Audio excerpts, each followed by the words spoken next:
Alors, on va attaquer maintenant dans les Shivim Tikkunim, les 70 arrangements du Rambam, la deuxième Agdama, Agdama Shniya, deuxième introduction. Pour résumer la première, qu'est-ce qui a été dit la première, en fait, c'est une Agdama réellement, c'est vraiment une introduction sur le sujet du Mashiach. Alors, ce qu'on a vu, mais en fait, on va le voir développer dans le livre, c'est que l'idée du dévoilement de la lumière d'Hachem, de dévoilement de l'unité d'Hachem aussi, dans le monde, c'est ce qui constitue l'essentiel de la Géoula. L'idée du Mashiach, c'est pas simplement que tout d'un coup il y a une paix sociale dans le monde et qu'il y a la justice, qui est très important évidemment, qu'il y a le shalom dans le monde, et que Israël retrouve sa royauté, mais c'est-à-dire sa vraie indépendance. Mais on a vu, c'est tout l'idée de dévoilement d'Hachem, de dévoilement de la Shrina, du retour de la Shrina sur sa terre, sur sa place, qu'elle passe elle-même de l'état d'exil à l'état de Géoula, ce qu'on a vu dans les exégèses là, sur la mer, enfin, l'oiseau et les petits. Mais on a vu cette idée aussi de dévoilement de l'unité divine, tout au cœur de ce qu'on appelle le Yichud. Donc, en fait, le style des Tikkuné HaZohar, encore plus que le Zohar, c'est pas un style d'une démonstration analytique qui se fait en présentant un thème, en le développant et en arrivant à une conclusion. Le Zohar, les introductions du Zohar sont toujours tachazé, viens voir, pas viens entendre. Entendre, oui, c'est un développement intellectuel logique. Voir, c'est plus une perception directe et c'est par flash de lumière en quelque sorte que petit à petit tu vas construire une image. Donc effectivement, le début de l'introduction, nous parlait de Zohar, Zohar qui veut dire luminescence. Parce qu'en fait, c'est justement une connaissance qui vient par la lumière et qui amène de la lumière dans le monde. C'est l'idée du Zohar. C'est-à-dire arriver à nous éclairer. Donc, il ne faut pas s'attendre à avoir un développement linéaire d'une idée.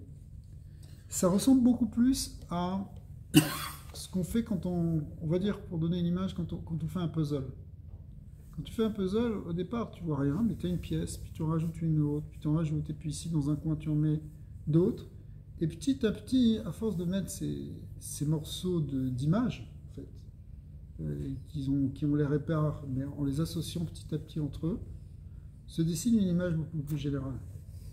Et se dessine le tableau. Et le tableau qu'on est en train de dessiner, finalement, c'est le tableau de la Géoula. Mais la Géoula,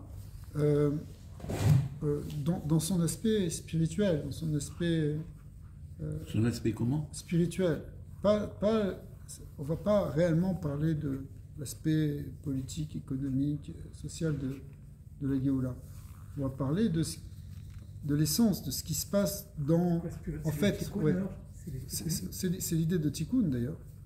Mais ici, c'est orienté vers l'idée justement de comprendre ce que va être le Mashiach, mais pas au sens, oui, voilà ce qui va se passer exactement.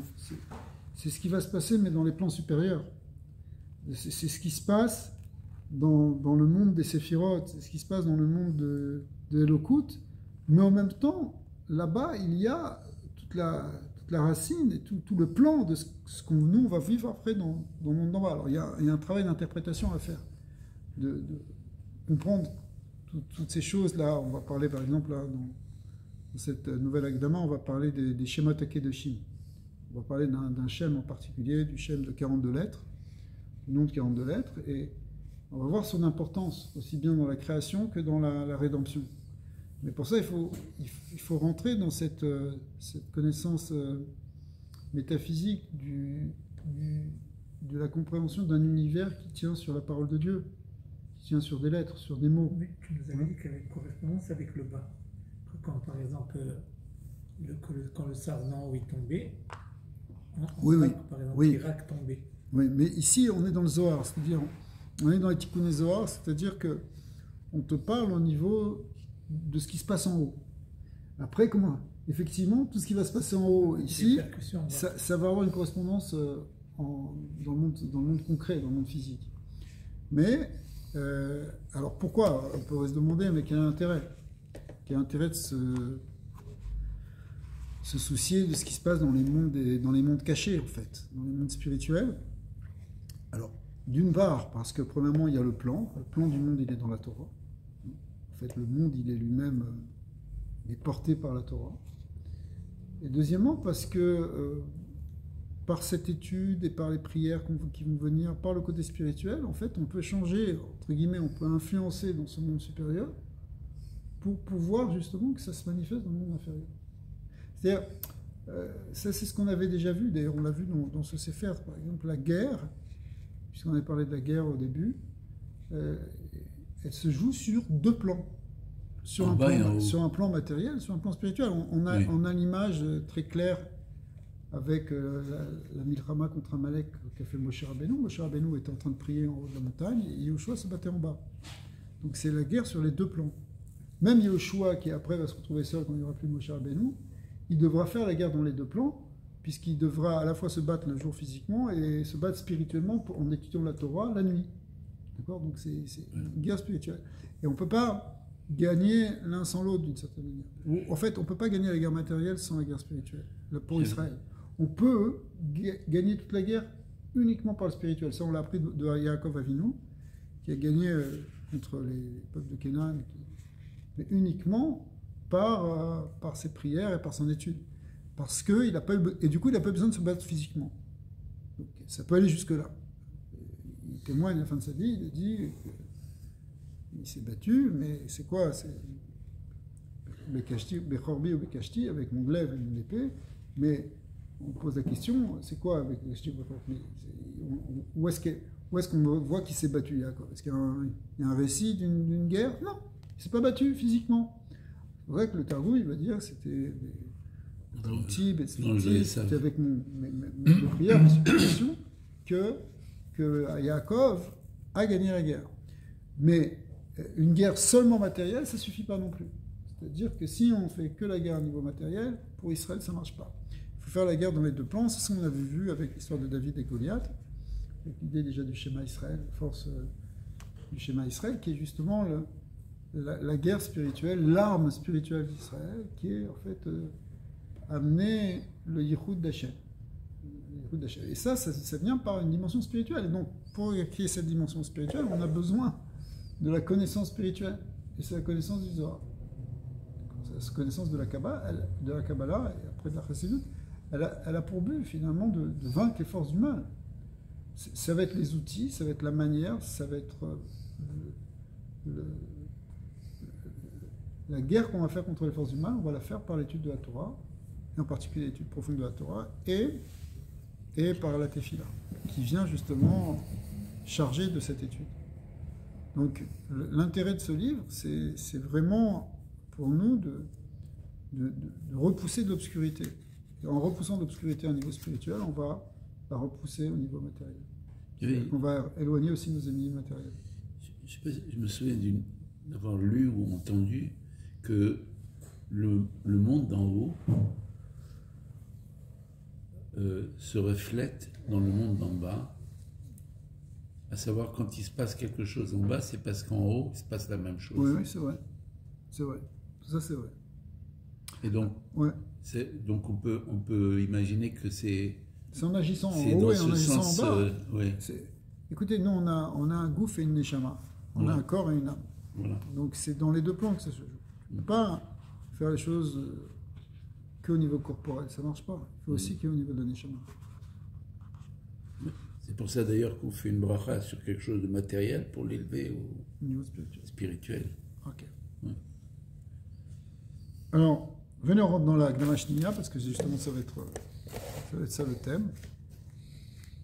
Bereshit bara Elokim. Le premier verset de la Torah, c'est Bereshit bara Elokim, c'est la création du monde. Ulchol hayad hachazaka, ça c'est le dernier verset de la Torah, à la fin de Zot HaBeracha, la dernière paracha. finit la Torah sur ce passouk. Ça finit par le mot Israël, etc. Alors, on a ces deux versets, le début et la fin. Et on va voir comment ici, Eliyahu Hanavi va lier le début avec la fin. Comme Eliyahu ici, c'est Eliyahu Hanavi, qui vient donc de la Yeshiva céleste, et qui vient parler au Ramchal, et qui est Patar c'est toujours, Patar ça veut dire ouvrir, mais ça veut dire, c'est commencer un discours. D'accord? Ve'amar, regardez dans le texte en hébreu, là, enfin en araméen, qu'est-ce qu'il y a marqué? Resh, resh. C'est quoi ces deux resh? Rabbi. Le Ramchal, dans son Ktaviad, il n'écrit pas Rabbi, il écrit resh, par Anava, parce que on voit qu'Eliyahu Hanavi, il l'appelle Rabbi. Ah. C'est même intéressant. D'accord? Et en plus, il le dit deux fois. Le fait qu'ils disent deux fois Rabbi, c'est un signe d'importance et comme Hachem quand il dit comme Hachem aussi, Avram, Moshe. Ouais. Okay. C'est un signe de Chashivut et de Chavivut, c'est-à-dire que Hachem il aime. Ouais. Donc ça c'est comme Eliyahu Hanavi. En fait, dans une guérette, après il explique comment ça fonctionnait. Ça veut dire qu'Eliyahu Hanavi va le voir. Alors, il explique qu'il y a deux types de Gilouï Eliyahu Hanavi. Il y a un Gilouï où Eliyahu il vient dans un corps physique. Oui. Il vient physiquement. C'est pour ça que chez les tzadikim, la rabbinite, elle vient, sur le plateau, elle met 2 tasses de thé parce qu'il va pas être seul. Oui. Okay. Et le Harizal, il avait un Gilouï de Eliyahu Hanavi comme ça. Un Gilouï qui vient avec Ritzoyut. Mais il y a aussi un autre Gilouï qui vient pas physiquement mais spirituellement. C'est le Yehoud. Spirituellement. Le Ramchal avait des Yehoudim, c'est ça? Tout ça, c'est des Yehoudim. Oui. Il venait et il les voyait devant lui, il les entendait devant lui, mais comme tu vois quelque chose qui n'est pas physique. Qui n'est pas physique, mais il avait une vision quand même. C'est au niveau de la vision intérieure, mais par contre, il peut les entendre parler, il peut les voir parler, et il les voit autour de lui, et il les parle. Et il explique que ça, c'est un Gilouï qui est plus profond en fait.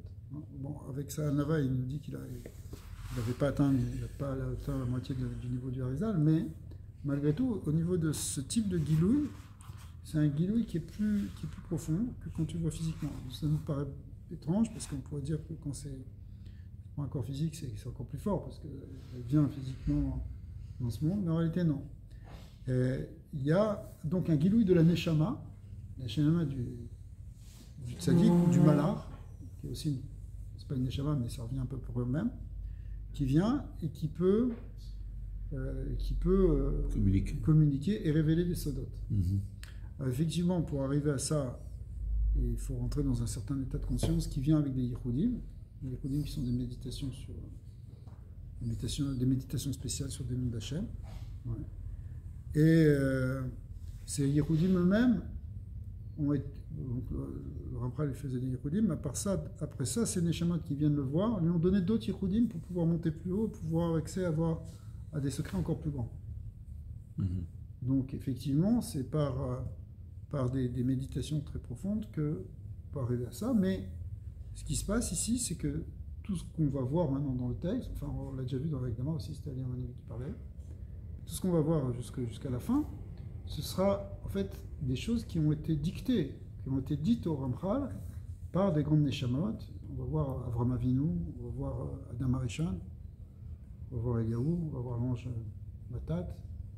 J'ai aussi celui qu'il appelle le Maguid. Voilà, alors ici justement, on ne va pas parler du Maguid. Non. Le Maguid, c'est celui qui lui a donné les clés pour avoir accès à tout ça. Pour le Zohar Tignana. C'est pas le Maguid non plus. Même pas. Okay. Le Maguid, c'est celui qui lui a donné les clés pour pouvoir accéder à cette yeshiva et à ces niveaux où ces yeshivas. C'est lui qui l'a initié. Il lui a donné justement des il lui a donné des yichudim, des méditations à faire pour pouvoir avoir ces révélations. Mais les révélations qui viennent ici viennent de niveaux qui sont plus élevés que le Maggid. Okay. C'est pour ça que c'est Eliyahu Hanavi, c'est Matat, c'est beaucoup plus élevé encore. Alors, Kam Eliyahu Patar Ve'amar. Donc, Eliyahu vient et dit Rabbi, Vadaï Lintrin Krae. Alors, c'est sûr, ces deux versets, les deux versets qu'on vient de citer. C'est quoi les deux versets qu'on vient de citer? Le premier, c'est la Torah Bereshit, et le deuxième, Cholayad HaChazaka. Kaimin Beraza, les Marei Chokhmata. Et en fait, ils ont des secrets qui sont connus des maîtres de la sagesse. Qui est le maître de la sagesse? C'est les tzadikim, les mekoubalim. L'ishtamuda da les kabelda, pour qu'ils soient connus l'un en relation avec l'autre. C'est-à-dire que il y a un lien entre le début et la fin. Rambam d'ailleurs a écrit plusieurs ma'amarim où il parle de ce qu'on appelle le yichud de Recha Vesofa, l'unification du début à la fin, avec la fin. Et donc c'est des très grands secrets sur la direction du monde, sur comment Kadosh Baruch Hu dirige le monde, mais c'est déjà connu. En fait, ça va être les secrets de tout ça. Ils sont contenus. En fait, ils sont contenus dans ces deux versets. Entre le premier verset de la Torah, Bereshit, et le dernier verset, le Cholayad HaChazaka. Fini par avoir une fin. Ouais, alors. Un début, on peut le concevoir quelque part, mais Le début et la fin de quoi? Ici, c'est le début et la fin de la Torah. Là, on parle de la préparation d'Adam. Le début et la fin, c'est quoi? Le début, c'est la création, ici, au sens simple. Et la fin, c'est la rédemption. Ouais. C'est quoi la rédemption? C'est-à-dire le fait que, avant la création, il n'y avait que Hachem qui était un.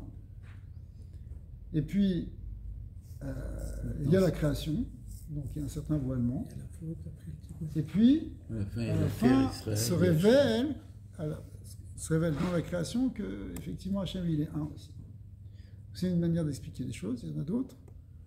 Mais l'idée ici, c'est, on est page 55, le début de la deuxième examen, c'est de réunir le début et la fin. Alors, on va voir ce que ça veut dire. Ouais. Est-ce qu'on n'a pas eu un aperçu de ça en constatant que le début commence par un bet et la fin finit par un lamed, ce qui fait qu'on rejoint les deux, ça nous donne l'Ève. Ouais, c'est les 32 voies de la sagesse. C'est déjà un aperçu pour nous, ça. C'est ça. Alors maintenant, ça c'est effectivement un des secrets qui relie le début à la fin. Ouais. On va voir ici, ce que tu dis c'est tout à fait vrai, bien sûr. L'ishtamuda da lekabelda salik de be'advan kedeka yaout. Kedeka yaout chazé. C'est-à-dire que ces deux versets, ils vont être réunis dans le secret des lettres. C'est quoi le secret des lettres? Ce qui va expliquer, c'est que le verset de Bereshit, ou en tout cas le début du verset de Bereshit, il cache derrière lui un nom sacré de Dieu, un Shem Kadosh, qui est un nom de 42 lettres. C'est pour ça que les 42 premières lettres du verset de Bereshit, depuis le bet de Bereshit jusqu'au vav de Bohu, oui, eh bien, ça fait 42 lettres. Eh bien, ces 42 lettres, elles cachent un Shem Kadosh de 42 lettres, on va voir lequel. Mais les 42 lettres qui commencent le dernier verset de la Torah, sont aussi des vêtements ou voiles le même nom de 42 lettres. C'est-à-dire ce nom de 42 lettres, il est là. 42 lettres, maintenant on va l'appeler, comme les Mekoubalim l'appellent, ils appellent ça le Shem Mav ou Shem Mav. Mav, qui veut dire 42. Le Shem Mav de 42, hein, il est au début et à la fin. Alors effectivement, le nom de 42, hein, il correspond aux 32 voies de la sagesse, on retrouve ces deux lettres, plus les 10 paroles de la création. C'est comme ça que c'est expliqué dans les Sfarim. Et Et toute la création repose sur ça, en quelque sorte. Repose sur les 10 séphirotes, sur les 32 voies de la sagesse. On a vu que 42, ça précédait une aliyah à chaque fois. Une prière avec un abécoir. Chazak. 42 stations. Effectivement. Là aussi, c'est pareil. C'est le Sod qu'on voit aussi, chaque fois qu'on passe d'un monde à un autre, qu'il y a une Donc, innovation d'un monde à un autre, on passe par ça. Alors ici. Parachat Massaï, il y a 42 stations. Donc ici aussi, il y a c'est-à-dire Ouais. Djabou qui commence à la 42e, donc ça c'est le point de chute, et après ça annonce qu'on va sortir de là après l'arche, et après c'est la rédemption, c'est ça, la 42e lettre de la fin. Ouais. C'est 42 lettres, c'est 42 lettres. 42 lettres. Alors,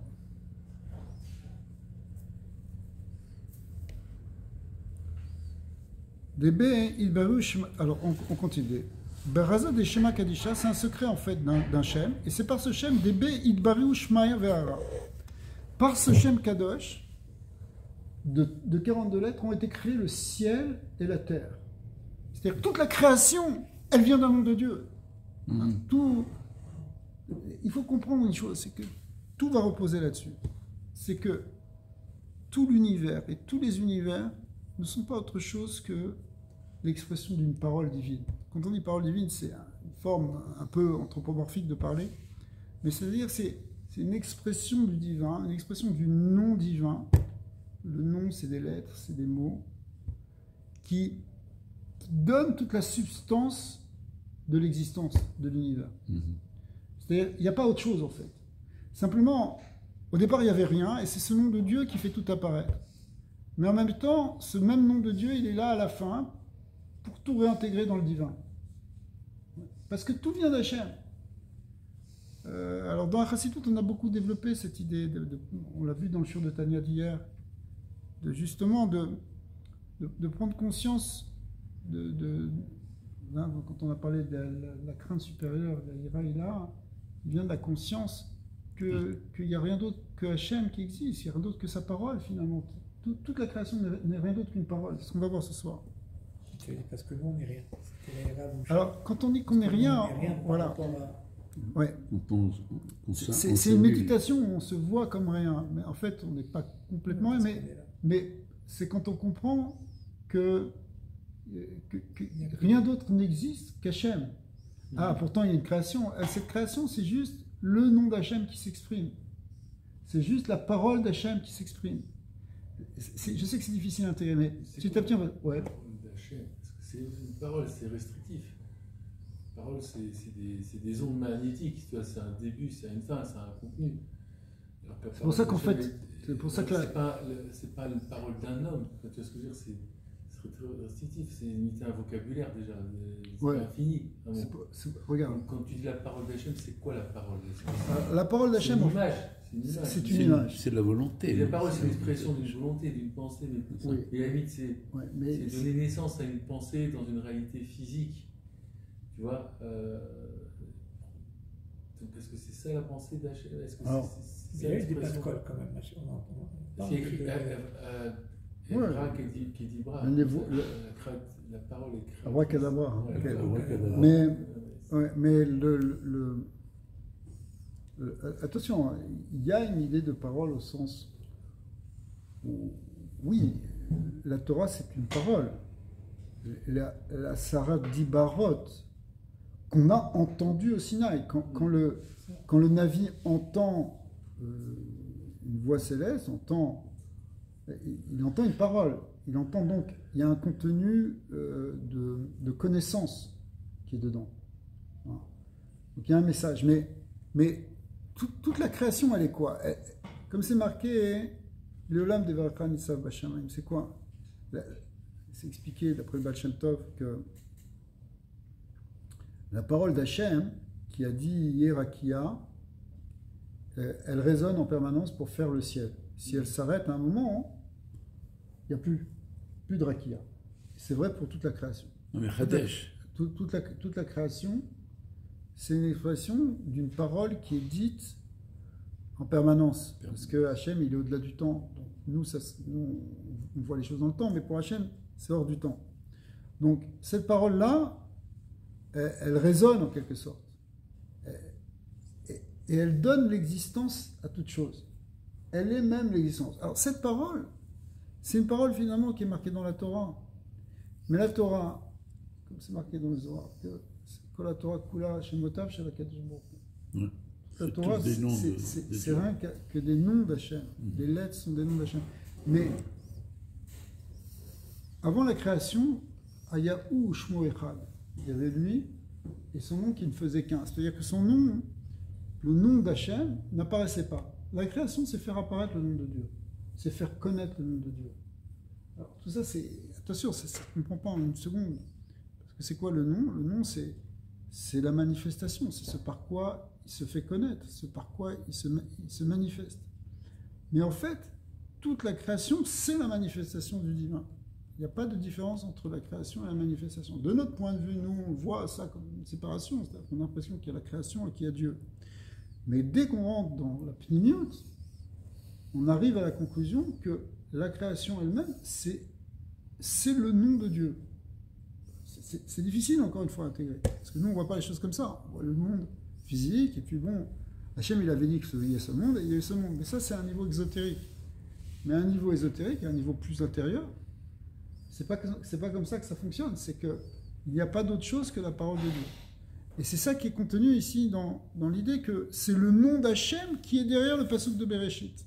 Et c'est le nom d'Hachem qui est derrière le passouk de L'Chol Chazaka, c'est-à-dire celui de la Géoula. Les 42 premières lettres, elles forment ce nom. C'est les 42... Alors, c'est les 42 lettres. Les 42 lettres sont des permutations, si tu veux, des 42 lettres du nom d'Hachem. Mais ça, il ne se dit pas dans ce sens, c'est ça? Non, parce que ça veut dire... C'est un secret, c'est-à-dire que les lettres de Bereshit, Bara Elohim, on va voir, elles peuvent se permuter dans les lettres de Hana Bekoar, du Shem qu'on apprend de 42 lettres. Donc il y a un lien entre Bereshit, Bara Elohim et ce nom sacré. Ce nom sacré, le nom Kadosh, ce Shem Kadosh, il est en quelque sorte caché derrière les mots que nous on comprend, Bereshit Bara Elohim. Mais c'est lui qui est à l'origine de la création. Mais est-ce qu'on peut le percevoir? Ouais. Alors, ok. Ouais, pas nous. Alors, alors, le texte il dit comme ça. Schéma des mêmes bêtes Advan. Le nom de 42 lettres. Advan, c'est les Otiyot. Des Mav Advan, des Inun, Sheva Sheman Kadishin de Aleph Bet Gimel Yud Tavet Tzad, qui est en fait ici le Shem Kadosh que nous on apprend dans Hana Bekoar. Vous regardez dans votre Sidour. C'est ça, Okay. C'est les Rachetevot. Voilà, les Rachetevot de Hana Bekoar, il y a 42, les 42 lettres du premier verset. Voilà, il y a 42 lettres. C'est ce Shem-là, qu'on voit ici, là. Donc, ici. Donc, Ouais. en fait, ce nom de 42 lettres, il est constitué de 7 fois 6 lettres. 6, ouais. D'accord? Alors, c'est ce qu'il nous dit ici, le texte. Il nous dit Sheva Sheman Kadishin. C'est en fait 7 noms Kadosh. Je te rappelle dans le Zohar, vous avez... Ouais. Alors après, bien sûr, ça peut aller loin, tout ça. Des nafik mit...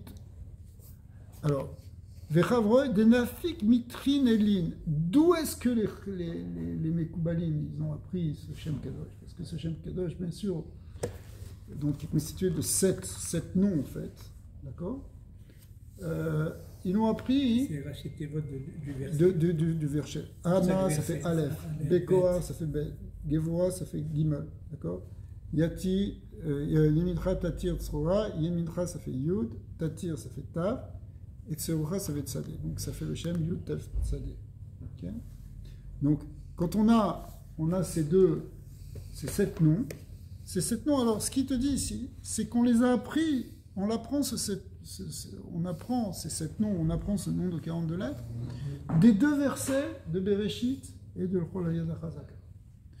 Donc si tu regardes dans l'encyclopédie kabbalistique de Rabbi Moshe Cordovero qui s'appelle Pardes Rimonim, là-bas il explique comment de ces versets, en tout cas de Bereshit, il apprend dans Bereshit, mais il dit que c'est aussi la même chose dans le Roya de Hazaka, comment par un système complexe de permutation, on peut retrouver, à partir du verset, on peut retrouver le Shem Kadosh de 42 lettres.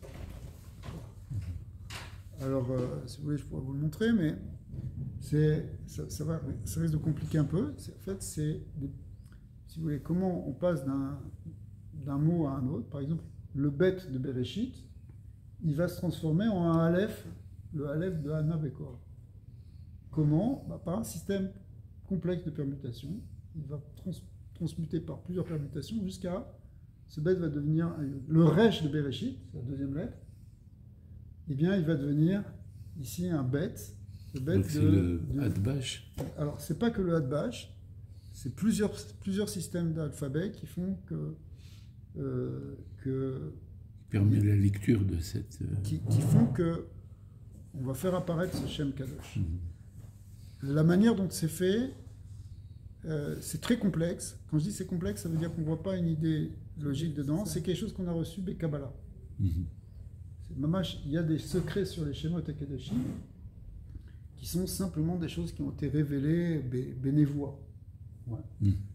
C'est pas simplement tiens, c'est logique de permuter ça par ça parce que ça a l'air bien. Là-bas, justement, il n'y a pas de logique apparente en tout cas. Il y a sûrement une logique très secrète qui est la logique divine. Rabbi Shimon non, même Rabbi Shimon n'a pas expliqué ça. C'est quelque chose qu'on a reçu des Kabbalah. Au Chabad. Alors, donc, ce qui est important ici, c'est de savoir que de la création, en fait, elle vient d'un nom divin. Que derrière les versets de la création, on peut retrouver ce nom. Les Nafik Mitrin Elin Viyu, Klala de Kol Birian. En fait, ce nom, c'est Shem Kadosh. C'est ces permutations, parce qu'elles n'ont pas l'air logiques, pas comme les autres. Ouais, c'est que du Loura Kodesh. C'est Mamash Bekabbalah. Veyi, quand on dit Bekabbalah, c'est quelque chose qui a été reçu dans. Veyihu Klala de Kol Birian. Et effectivement, ce Shem Kadosh, il inclut en lui, à un niveau principiel, toute la création. Toutes les créatures de toute la création. Toute la création est contenue dans un nom de Dieu. Beau. D'accord? L'Itmar Behu, il est dit donc sur ces lettres, Evel Avalim Amar Kohelet. Evel Avalim, ça veut dire quoi? Vanité des vanités. Hein? C'est quoi? C'est quoi une buée? Une vapeur? Evel, c'est la buée. Oui. C'est que la création, elle est évanescente. Parce que la seule réalité de la création, c'est le nom. Et quand tu te places du point de vue du nom, quand tu te places du point de vue du nom, la création elle-même, elle disparaît. Le Balatania, il donne une autre image assez souvent dans le Tanya et dans les Mahamarim. Il y a des Sfarim ici. Page 55. C'est quoi ça? Il donne une autre image, il donne l'image par exemple du rayon de soleil dans le soleil. Vous avez déjà vu un rayon de soleil dans le soleil? Il fond en lui. Le soleil, il émet des rayons. C'est comme une allumette. Le soleil, il émet des rayons. Oui. Donc le rayon, d'où il sort? Du soleil. Du soleil. Mais quand il était dans le soleil, est-ce qu'il était à l'état de rayon? Non. Non. Il était à l'état de soleil. Oui.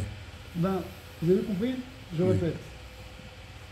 Le rayon de soleil, c'est ce que tu vois arriver là, sur ta table, quand il fait jour. Ok? Et qu'il est venu depuis le soleil. Où est-ce qu'il était avant d'arriver là? Avant de traverser l'espace? Dans le soleil. Il était dans le soleil. Mais quand il était dans le soleil, il n'était pas... Un rayon.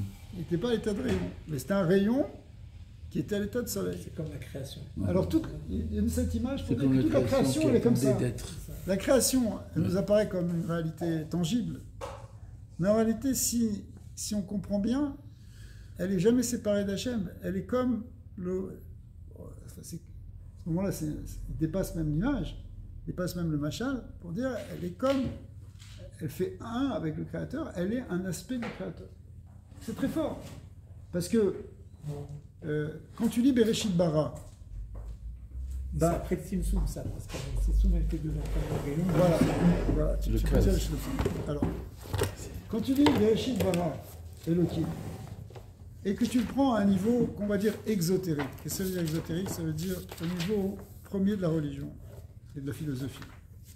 Tu veux dire, il y a un créateur qui a créé un monde, donc il y a Dieu et il y a la création. Et on a besoin de comprendre comme ça. Maintenant, on va essayer de voir à un autre niveau. Le voir au niveau secret, au niveau plus profond, au niveau de Dieu en quelque sorte, si on peut parler comme ça. On ne peut pas se mettre à la place d'Hachem, évidemment. C'est comme si on se mettait du point de vue d'Hachem. Au niveau d'Akadosh Baruch Hu, la création, elle est rien, ou elle est comme ici l'image qui est donnée par Shlomo Ameler, comme un ével, comme une vanité, comme quelque chose qui est évanescent, comme une vapeur. Pourquoi ? Comme un rayon de soleil dans un soleil. C'est-à-dire il n'existe pas autrement qu'en tant que soleil. Du point de vue de Dieu, il n'y a que Dieu. La création n'est pas extérieure à Hachem. Elle nous apparaît comme ça. Mais du point de vue d'Hachem, tout est en lui parce qu'il n'a jamais changé. D'accord ? Alors, le but de la Kabbalah, c'est d'arriver petit à petit à prendre conscience de ça. D'accord ? Enfin, c'est le but. C'est un des buts. C'est que ça nous amène à réfléchir d'une autre manière. Au lieu de réfléchir par ce qu'on voit extérieurement, on va réfléchir peut-être quelles sont les choses intérieurement. Alors, on est en train de te dire, finalement, la création, c'est pas simplement du bois et du métal et des rochers et des créatures et des animaux et des anges, même des mondes supérieurs. C'est pas ça. C'est du point de vue émettre, on pourrait dire, d'Hachem, c'est le nom d'Hachem. C'est le nom d'Hachem. Le nom d'Hachem, ou Klala des Kula. C'est intéressant l'analogie parce que le rayon du soleil n'est pas le même au lever, au zénith à midi et au coucher. C'est un peu comme nous à la naissance, au milieu de notre vie et à la fin de notre vie. Ouais. On n'a pas la même réalité. Oui, absolument. Mais quelle que soit la réalité dans laquelle on est, c'est parce qu'on le voit comme extérieur, mais si on le voyait tel qu'il est dans sa source, et en fait, si on comprenait qu'il n'a jamais quitté sa source, c'est pour ça que l'image du rayon de soleil, elle est limitée par rapport à ce qu'on est en train de décrire, eh bien, on verrait qu'il n'y a rien d'autre que Hachem. Ou du point de... Et ce qu'on appelle la création, c'est son nom. Dire un nom, quand tu dis un nom, quand tu nommes, c'est déjà quelque chose qui est limité, qui est déjà une certaine extériorité. C'est déjà la manifestation de la chose. La manifestation d'Hachem, c'est son nom. Alors, toute la création, c'est en fait cette manifestation, c'est son nom. La raza de kulo iyu raita. Et ça vient nous apprendre une chose, ça vient nous montrer que tout n'est rien d'autre que la Torah. La Torah, tout est Torah. C'est-à-dire que nous, on pense que il y a la Torah, la Torah, c'est ok, c'est une science, c'est une sagesse, c'est une parole, etc. Mais il y a le monde aussi. Puis des fois ça va, l'un va avec l'autre, des fois l'un va pas avec l'autre. Mais en fait, d'un point de vue profond, le monde est parole, le monde est nom, le monde est l'être, le monde est donc Torah. Parce que la Torah, elle inclut tout ce qui va exister dans l'univers. Elle est le nom d'Hachem qui contient tout. C'est pour ça que les grands tzadikim sont capables de tout retrouver dans la Torah. Les fameuses histoires avec le Ramban, Nachmanide, expliquer que l'histoire de tout et de chacun est écrite dans la Torah. Qu'une fois, il y a eu un de ses élèves qui s'était un peu révolté contre la Torah, il s'appelait Avner. Il a dit, ouais, mais c'est pas vrai, parce que moi je ne suis pas marqué dans la Torah. Je ne suis pas marqué dedans. Mon histoire n'est pas marquée dedans. Et le Ramban a été capable de lui montrer dans certaines parachas qu'il y avait son histoire. Si on savait permuter les lettres, si on savait comprendre ce qui était dit. Ils ont un programme comme ça. Maintenant, on a découvert la notion des codes de la Torah. Tout est mamash et écrit dedans. Et alors, oui. Deoraita iyu shorsha le kol bria. Bria. Sa racine. C'est la racine, effectivement, de toutes les créatures, d'Idbaru Be'alma, qui ont été créées dans le monde. C'est-à-dire que c'est le plan du monde, c'est la racine des choses. Il n'y a pas à un niveau... c'est extraordinaire cette idée. on touche un des points centraux de toute la pensée juive ici. C'est que le monde est parole, le monde est non. Il y a beaucoup de développements qui peuvent être dit là-dessus. On va voir ici dans l'approche du Zohar. Alors, donc on a expliqué qu'il y a deux versets qui sont... En fait, c'est toute la Torah, mais évidemment, le premier verset est fondamental. Le Gan de Vilna dans les Tikkunim explique, ce qui est marqué ailleurs, que toute la création est contenue, toute la Torah et toute la création, toute l'histoire est contenue dans le récit de la création, mais lui-même est contenu dans le premier verset de la création, Bereshit bara Elokim et Hashem et Haaretz, et même tout cela est contenu dans le mot Bereshit, et même dans le bet de Bereshit, et même dans le point qui commence le bet de Bereshit. C'est-à-dire que, alors, ça veut dire, ce qui est important ici par rapport à ce qu'on est en train de dire, c'est que le premier verset de Bereshit, il inclut toute la Torah, il inclut toute l'histoire du monde. Mais pas seulement le premier verset, mais même le dernier verset de la Torah. C'est comme si, ce qu'on a vu au début, on le retrouve à la fin, et donc dans la fin aussi, tout est concentré. Et même la 25e lettre du Bereshit, c'est or. Ouais. Ça fait référence au 25e mot. de Hanouka. Ouais, le 25e mot. Ouais. Hanouka. Ouais. Tu prends il y a des grands secrets, bien sûr. Les 5 mentions du mot or aussi correspondent aux 5 machines. Le 25e mot s'appelle Hashmona. Alors c'est Hashmona. Tu peux. Alors ça c'est l'histoire. Ouais. Alors c'est tellement important ce premier verset, ce dernier verset que Rabbi Shimon Bar Yochai, jusque-là on connaissait surtout Rabbi Shimon Bar Yochai, il a écrit 70 arrangements, un Zohar entier, ce qu'on appelle les Tikkun Zohar, sur ce premier verset. Parce que tout est contenu dedans, tous les secrets de la Torah, tu vas pouvoir les retrouver dans Bereshit. Maintenant, ce qui est venu faire le Ramchal, ou ce qui a été révélé au Ramchal, comme on le voit, c'est une révélation, c'est tous ces secrets, mais dans le dernier verset. Avec une orientation qui sera un petit peu différente, parce que dans le premier verset, au fond, quand même, le pshat, c'est que ça nous parle de la création. Et dans le dernier verset, étant donné que c'est la fin de la Torah, c'est la finalité de la Torah, c'est-à-dire la Géoula. La rédemption. Alors, Vélin Trin, donc ces deux versets, Chad Beshiruta, mais Ela Letata. Un, il va du haut vers le bas. Vechad Besima, Mitata Leila. Et celui de la fin, il va du bas vers le haut. Pas par celle-là. Hein? Pourquoi celle-là, c'est pas l'Agdama Rishona? Qu'est-ce qui te parle? Ok, peut-être on répondra à cette question, mais je pense parce qu'il a commencé par Mashiach. C'est quelque chose de visuel. C'est un peu comme dans un film. Au départ, tu commences par un truc général, tu comprends pas grand-chose. Puis après, tout d'un coup, tu vas commencer à rentrer dans le vif du sujet. Parce que Mashiach n'est pas né en même temps que la création du monde. Alors, si, bien sûr. Le Rucho Shel Mashiach, il était déjà plané sur les eaux. Surface des eaux. Mais Refet al Pnei Hamayim. Ve'elin trin chad beshiruta me'ela letata ve'chad besima mitata leila. Alors là, il faut introduire une notion du haut vers le bas et du bas vers le haut. Hein, on a très souvent vu ça dans les Ma'amarim de Chassidut, n'est-ce pas? Alors, c'est quoi du haut vers le bas? C'est le dévoilement d'Akadosh Baruch Hu. C'est ce qu'on appelle la ishtalshelut, le fait que les choses se déploient et descendent pour arriver depuis l'origine à descendre jusqu'à créer même jusqu'au monde physique. Voilà. Ou dans les sphirotes, on parle de Keter jusqu'à Malchut. Maintenant, ça veut dire c'est le déploiement des choses. Mais après, il y a le retour dans la source. Alors, c'est quoi ce retour dans la source? Il est fondamental, on a déjà vu un petit peu ça, pour que l'unité soit complète, il faut que les choses se soient dévoilées et qu'elles soient revenues. On va expliquer pourquoi. Ce qu'on appelle, on va tourner autour un peu du pot pour mieux comprendre. Dans la Kabbalah, on appelle ça le Or Yachar et le Or Choser. C'est quoi le Or Yachar? C'est le rayon incident de lumière.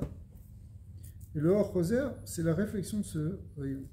Si tu amènes de la lumière sur une surface, a priori, c'est encore plus si c'est un miroir, tu vas voir le rayon être réfléchi.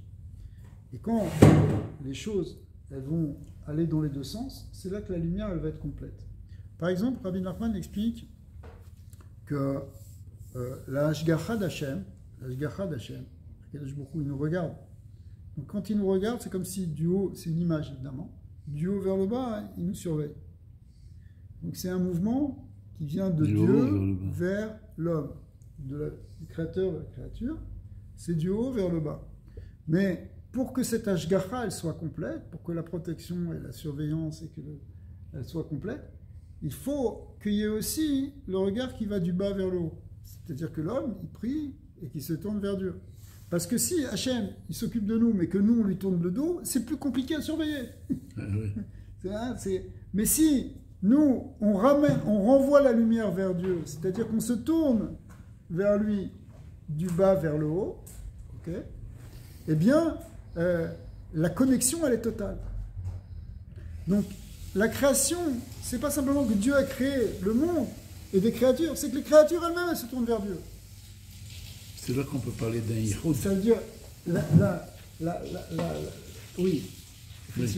rédemption, la Géoula, le fait que Hachem soit révélé dans le monde, ça vient aussi, ça doit venir du bas vers le haut.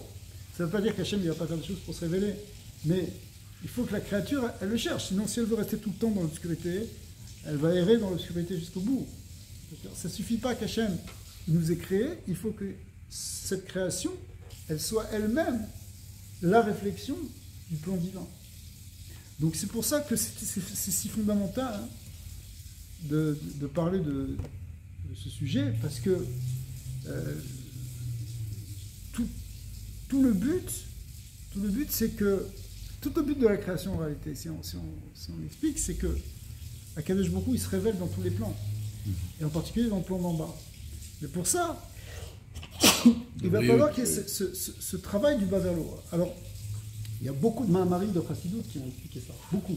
Le Rabbi a beaucoup parlé de ça, mais même avant lui, où justement ce travail du bas vers le haut, c'est tout le travail que l'homme aussi fait pour arriver à ça. Mais Rabbi, est-ce que ce regard d'Hachem est le même sur toutes les créatures? C'est ça le problème. Il y a des gens qui se sentent plus regardés que d'autres moins regardés. Donc la réponse, elle va être... Oui, mais ça dépend ça dépend en grande partie du retour qu'on donne à ce regard.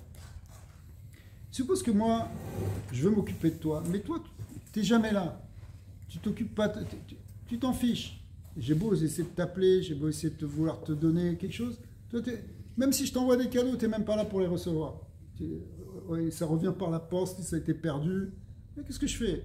Moi, je suis en train de faire des choses pour toi, et toi, tu n'as pas la reconnaissance, tu ne fais pas un geste pour aller vers moi. Alors, il manque la moitié du chemin. La moitié du chemin, le chemin, il est Ratso Veshov. Il faut que ça aille dans un sens et que ça reparte dans l'autre sens pour qu'il y ait justement pour que les choses soient toutes. Ouais. Donc, c'est-à-dire, ça ne sert à rien pour Hachem d'avoir créé un monde pour un monde. Si ce monde-là, il n'est pas celui qui va révéler à Kadosh Baruch Hu. Le but du monde, c'est que Dieu soit révélé dans le monde, qu'il soit connu dans le monde, que son kavod soit révélé, que son bien soit révélé, que son unité soit révélée, que son essence soit révélée.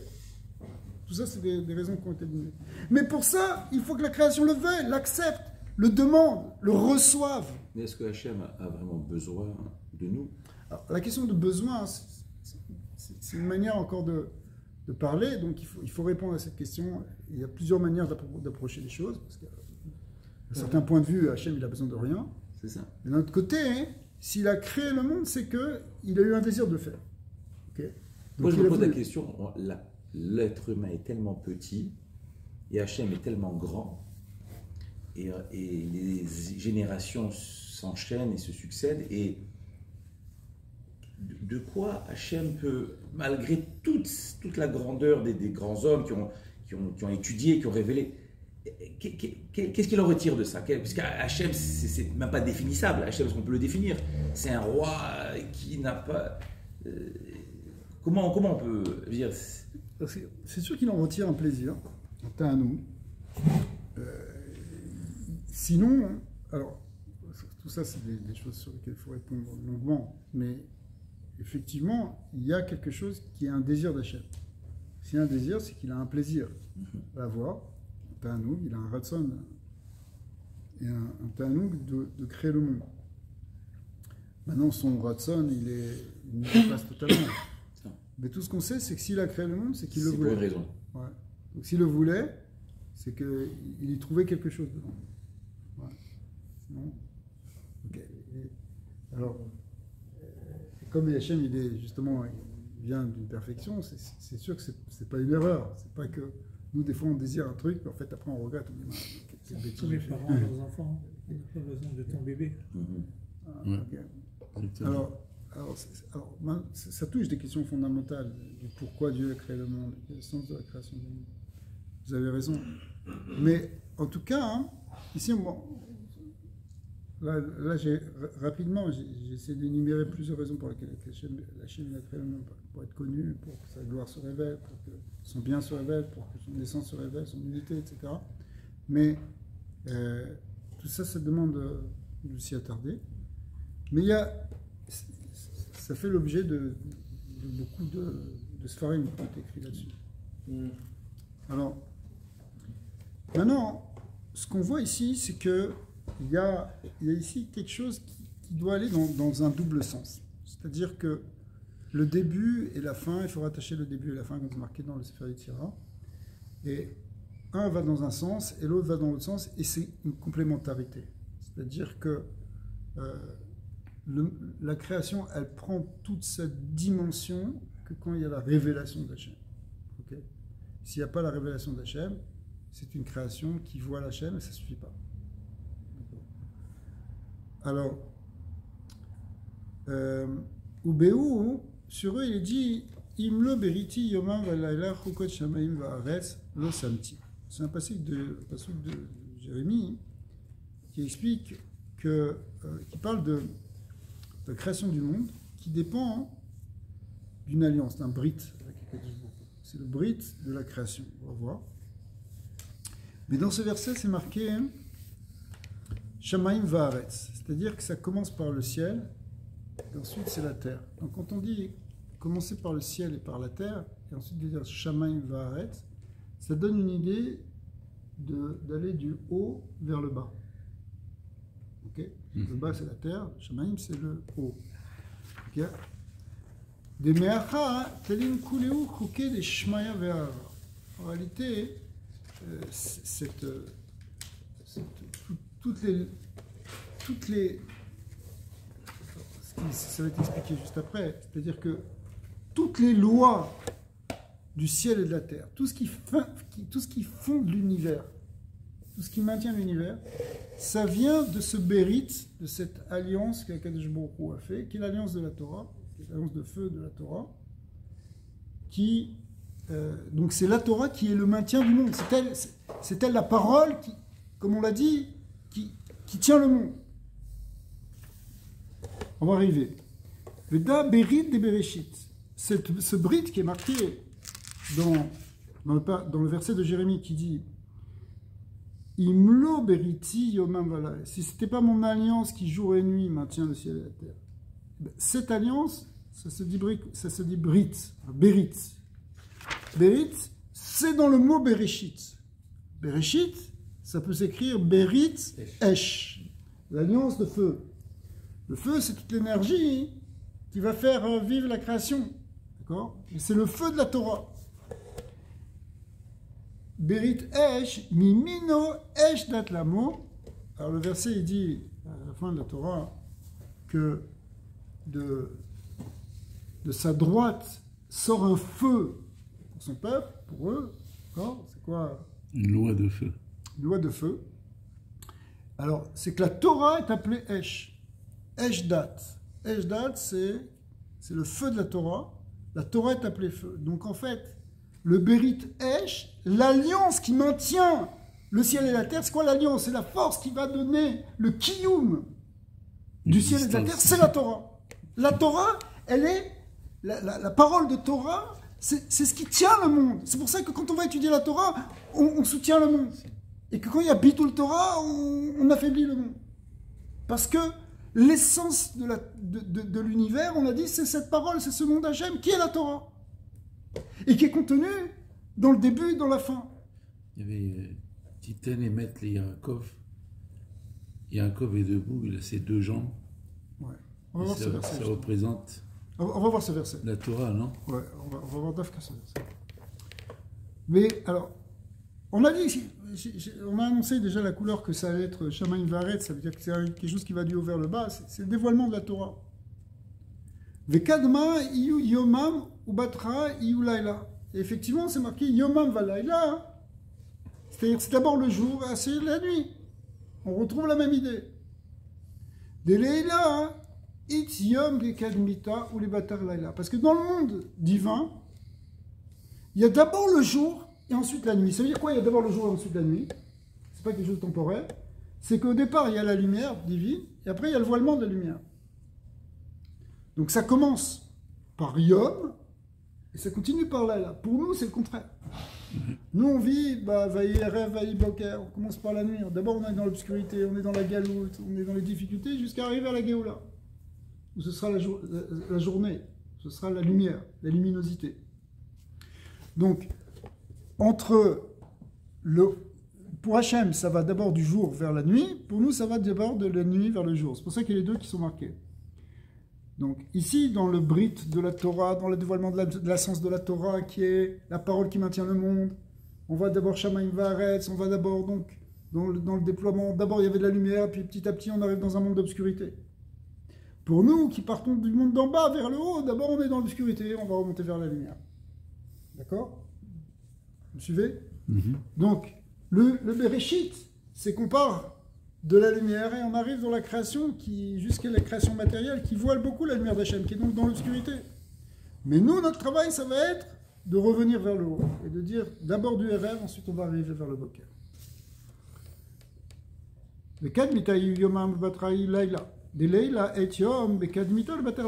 Parce que dans le plan divin, d'abord il y a le jour, ensuite il y a la nuit. C'est pour ça que dans le verset de Jérémie, c'est marqué Yomam Valayla. Velo laila ve yomam. C'est pas marqué le contraire. C'est pas marqué les nuits et les jours. Aval tatae, mais les êtres d'en bas, natlin mileila bekadmita. Nous, on commence par la nuit. On prend d'abord la nuit en début, en commençant le bataille yom. Et après ça, on va arriver au yom. Begin kar vaikra elokim la or yom bekadmita ou les batar la rocher karalaila. Donc ça va commencer. Effectivement, dans la création, on a commencé d'abord par le Or, ensuite Rocher. Veda Beraza Deleila. Ça, c'est du point de vue d'en haut, du point de vue divin. Il y a d'abord le Or, ensuite le Rocher. Tu vois, ça, dans le verset de Bereshit, c'est dans le verset de la Torah au début, on t'indique ce mouvement-là qui va d'abord de la lumière vers le Rocher. D'abord, il a nommé le Or, Yom, et après, il a nommé le Rocher, Laila. Donc, on commence par le jour, on continue par la nuit. Mais d'un autre côté, Vaïhi rêve de Kadmita, vaïhi boker les bâtards. D'un autre côté, on voit dans le verset un peu plus loin que Hachem il inverse les choses. Il nous parle de vaïhi rêve, vaïhi boker. On commence par l'obscurité et on continue par la lumière. Ça, c'est du point de vue des hommes. Ça, c'est du point de vue de notre travail que nous on a à faire. Vaïhi rêve de Kadmita, vaïhi boker les bâtards. Beraza de taetae, de natlin mitataleila. Ça, c'est le secret. Ça, c'est la manière de comprendre pour les êtres d'en bas. C'est-à-dire nous qui allons du bas vers le haut. Alors, ok, ça, vous avez compris? Il y a deux manières d'avancer. Soit on va du haut vers le bas, et c'est d'abord de la lumière vers l'obscurité, soit on va après de l'obscurité vers la lumière, en remontant vers le haut. Maintenant, du point de vue global, ici, c'est marqué comme ça, Vercha yomam bereshit bara elokim, velaila, ulchol ayad achazak. Donc, le jour, c'est Bereshit, c'est-à-dire on est parti du jour et c'est descendu jusque dans l'obscurité. Maintenant, le Chol Hayad HaChazaka, on va partir de l'obscurité pour arriver à la lumière. C'est ça le processus de Géoula, c'est on va transformer le Rocher en or. Mais on part du Rocher. Pour arriver à la Géoula, on part de la Galoute. C'est même le compte des jours. Au judaïsme, ça commence la nuit. Voilà. Et pourquoi ça commence la nuit? Alors que d'un autre côté, on voit des versets qui nous parlent d'abord, même dans Bereshit, on te parle d'abord de Karal, la Or Yom, et donc d'abord le Or, et ensuite la Rocher Laila. Donc c'est d'abord Yom ve Laila. Il y a aussi le moment de Laila ve Yom, qui est pour nous. C'est la discussion voilà, entre Beth Shammai et Beth Hillel aussi sur sur Shamaim Va'aretz et d'autres questions aussi sur Orta, effectivement. Et qu'il y a de Géoula aussi. Parce que dans le Psachim, sur la discussion sur Maïor, est-ce que c'est la lumière? C'est une discussion de Rachamim, qui est en lien avec la Géoula. Ouais. Alors maintenant, on n'a pas fini notre problème, parce qu'on a expliqué que tout le nom de la création, qui est caché derrière le mot Bereshit, Bara Elohim, Et Hashamayim, Et Haaretz, etc., c'est un nom de 42 lettres, et c'est le même qui est caché aussi à la fin. Mais même ce nom-là, il cache lui-même un autre nom encore plus profond. Vous savez pourquoi? Parce que derrière ce nom qu'on apprend de Anabekwa, qui est un Shel Kadosh, attention, on ne peut même pas le prononcer, il faut juste le penser. C'est pour ça d'ailleurs, même quand on dit ce chant de Anabekwa à la fin, on dit Baruch Shem Kevod, parce que ça contient vraiment un Shem Kadosh. Mais ce Shem Kadosh, il est lui-même, il est donc très très saint, c'est le nom de 42 lettres, mais il en cache un qui est encore plus profond, un autre nom de 42 lettres qui est encore plus caché, qui est lui composé de lettres spéciales, qui sont les lettres du Shem Yud Ke Vav Ke. Vous allez me dire, dans le Shem Yud Ke Vav Ke, il y a 4 lettres. Oui, mais on peut les développer, on va voir comment. Voilà, on peut le développer, je vais expliquer après. Mais le nom Yud Ke Vav Ke, lui, il est le nom propre d'Hachem. Donc, si vous voulez, c'est comme, il y a le nom, il y a le surnom. Tu comprends? Ça veut dire, tu peux avoir un nom, on appelle le Shem, et tu peux avoir le Kinouï. Par exemple, le Shem Yud Ke Vav Ke, Havaya, c'est le nom propre d'Hachem, c'est le Shem Ha'etzem. Ouais. Eh bien, il peut parfois apparaître, se cacher derrière un autre nom qui va être un kinouï, comme le nom Elohim. Elohim, ou Adnout, Aleph Dalet Nun Yud, ou bien ce Shem ici de 42 lettres tel qu'il est écrit ici, que je ne vais pas prononcer. Eh bien, c'est déjà un surnom. Qu'est-ce que c'est un surnom? Il y a quelque chose qui est plus extérieur, qui est plus accessible, qui est moins profond. Des fois, il y a des gens, ils ont un nom, on ne les appelle pas par leur nom, on les appelle par leur surnom. Mais des fois, quand tu veux rentrer dans quelque chose de plus profond, d'intimite, d'une relation plus pnimite, ben, tu ne vas pas prononcer le nom. Alors, il était tellement, le Shem Yud Ke Vav Ke est tellement kadosh qu'on n'a pas le droit de le prononcer. Hein. Seulement dans le Beth Amikdash, les Kohanim, quand ils font la bracha, ils peuvent le prononcer. Okay, ils font Birkat Kohanim, ils le faisaient avec le Shem Kadosh. Là, ils le prononçaient, mais il y avait un dévoilement de lumière extraordinaire. Parce que là, on percevait quelque chose de très, très, très intérieur, très, très profond, qui est même, c'est l'essence même de la manifestation, qui est le Shem Yud Ke Vav Ke. Alors, ce Shem Yud Ke Vav Ke, il a une manière de s'écrire sous forme de 42 lettres. Comment? Alors, comment? Bah écoutez, ça c'est dans toutes les cavanotes. C'est que tu écris d'abord le Shem Yud Ke Vav Ke, comment ça fait? 4 lettres. Après tu l'écris ce qu'on appelle en milouï. Milouï, c'est pas les milouïm. Hein. En milouï, ça veut dire c'est le déploiement de ce Shem. Par exemple, la lettre Yud, si je veux l'écrire entière, je l'écris Yud Vav Dalet. La lettre E, bah, je peux l'écrire ici, en l'occurrence, E Aleph. Quand j'écris E Aleph, ça fait He. La lettre Vav, je peux l'écrire Vav, Aleph, Vav, Vav. Et la lettre E finale, j'écris E, Aleph. Alors quand je l'écris comme ça fait 10 lettres. Donc j'ai 4 lettres, et j'ai 10 lettres, ça fait déjà 14 lettres. Mais après, je peux faire une seconde dérivée et déployer même ces lettres que je viens de déployer.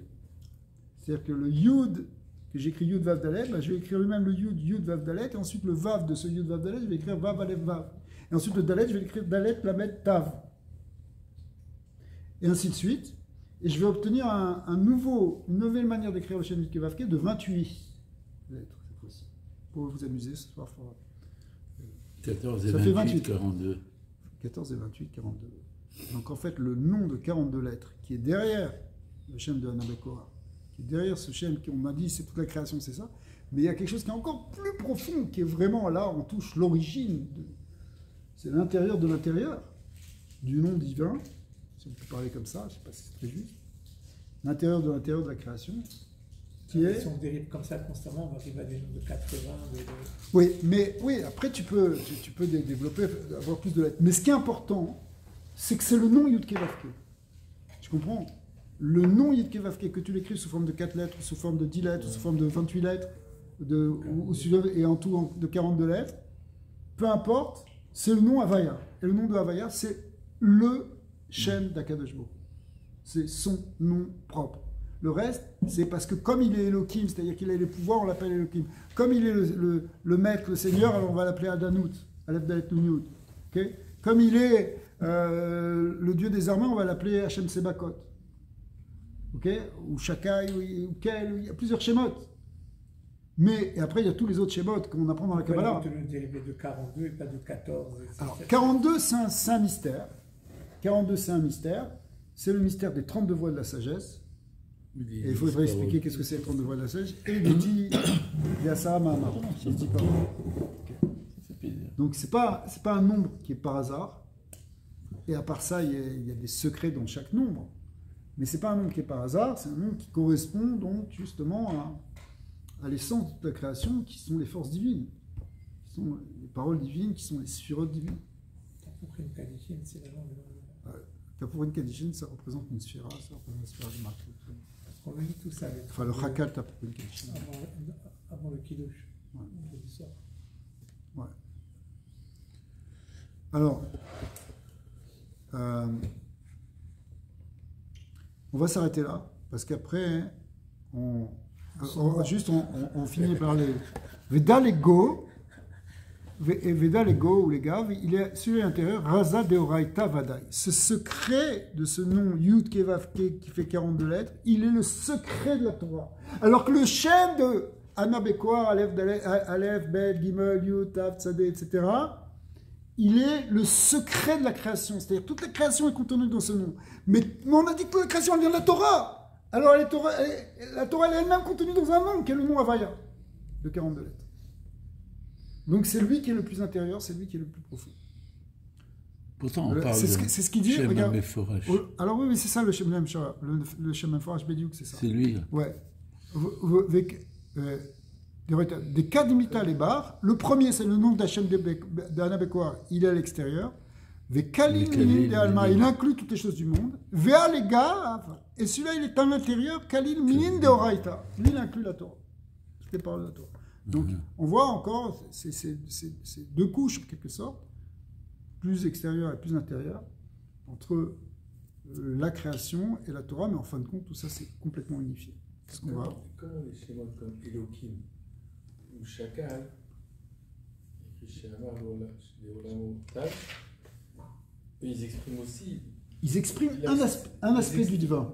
Oui, mais l'aspect de la création, oui, extériorité matérielle. C'est déjà une manifestation. En vérité, même le Shem Yud Kevavke, en tant que nom, il exprime quelque chose qui est par rapport à la création. Parce que c'est celui qui met Ave et Akol.